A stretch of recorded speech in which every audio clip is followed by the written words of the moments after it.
I was 15, I was living in New York and I played in a band, and I loved hip hop because I was like in New York and that was all around. But I especially like, I looked like thought I was in like the Stone Roses, like a Manchester band. I had like a big bowl haircut, like floppy, and like ridiculous clothes. I was all about music. That's all I cared about. I was listening to sort of hip hop, probably Seattle grunge and fucking, you know, Led Zeppelin.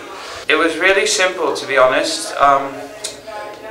We sat down in the studio, my friend's studio in Brooklyn, with 4 of my favorite musicians, guys that play with like the Gat Kings and Sharon Jones and Antibalas, and me and Alex Greenwald, and we just wrote for like 3 weeks. We just sat in a room, just 14 hours a day, just keep improvising, writing, and when we had good ideas that felt like they could be the basis of a track or a song, we started having people come over, and it was just friends coming in the studio, like, oh, you like this track? Oh, cool. Like Naeem heard the Bike song and he wanted to rap over it.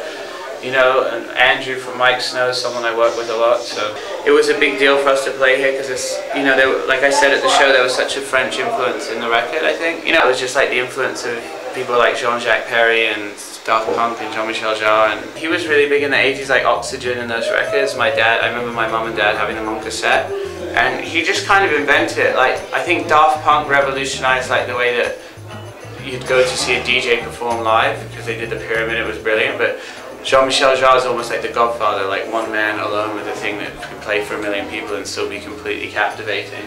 And then like the song Popcorn, like boop, boop, boop, boop, boop, boop. Like we would, like when we wrote Circuit Breaker, our song that goes dun, dun, dun, dun, dun, dun, dun, dun, dun, dun. It was like a big influence of that too. We were trying to write a song that just sounded like popcorn, like a kind of funk breakbeat with like a little dinky keyboard line.